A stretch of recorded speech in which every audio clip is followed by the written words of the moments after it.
Using Google Drive to share sensitive data is a good method for a few reasons. Number one, when you share something with someone's Google account, you know that that person also has to sign in on their end to be able to find that file. You also know that Google Drive, our Google for Education, G Suite for Education account is covered by industry-leading security. So we know that Google Drive is a secure way to share, specifically though when we're sharing with people who are within our organization. If we're going to share outside of that, it can still be secure, but we do need to do a little more checking. In this video, I'm going to go through and show you how we can share a file view only with one or multiple recipients, and how we can also use some of the advanced sharing settings in Drive to restrict that access to that document even further. Here I have a document that contains sensitive data, as you can clearly see by the text, and I'm going to go ahead and share this with someone. So I'm going to move up here to the share button as we normally would. And when it first pops up, you have the traditional way that we can share. Now, first thing I want to speak to, many of you know you can click this button here to automatically turn link sharing on. Basically, that automatically sets it so that anyone with the link can view this document. That can be appropriate for some files, but if this really does contain sensitive data, that is not an okay practice. We don't want to open up the sharing that large. We don't want anyone with the link, or anyone even in the Ogden School District with the link, to be able to access. What we want to do when we're sharing sensitive data is move down to the advanced button here. This will show you a more detailed level of the access that someone has. So you can see this document is private, only I can access. And we're going to leave it that way. Right here you can see I'm the owner. And then this is where we would add in anyone else. So I'm going to add in a few more people from my team, but I only want them to have view access.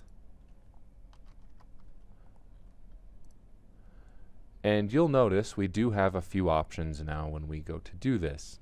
Here there are a few options in the sending field, but below that you'll notice there are some owner settings that I see because I'm the owner of the document. This is where I really want to focus on. Number one, we have the ability to prevent editors from changing access or adding new people. That can be important because we don't want to have any of the other folks who are going to be viewing this document to have that access. I also want to disable the options to download, print, and copy for any commenters and viewers. That is also important. We want to make sure that this sensitive data does not get out any further than it should have. So when I check those boxes, I can go ahead and hit Save Changes here, and then I still have the option here to send this. And I'm going to not notify them so that they don't get a strange notification wondering why I'm sharing this strange document. But then I go ahead and I hit OK. It does confirm that I want to skip sending those invitations. It gives me a final view of our data. Here we have both preventing editors from changing access and disabling the options to download, print, and copy. You'll also notice that I get a more detailed list now of the other users and their level of access. There's one final thing I want to mention before we leave here. Depending on this data, depending on what it contains, you may want to consider setting an expiration date. So here you'll notice if I hover over this space, it says set an expiration. If I want the access to this data to change, I can do that. I can do a 7-day, 30-day, or even a custom date. If this really is sensitive data that we're trying to restrict, this may be an appropriate action to take to make sure that this data is only available even to those who need it for a limited amount of time. After you're finished, you just hit Save Changes. This is a more effective way to share your Google Docs with specific users and ensure that the data stays secure.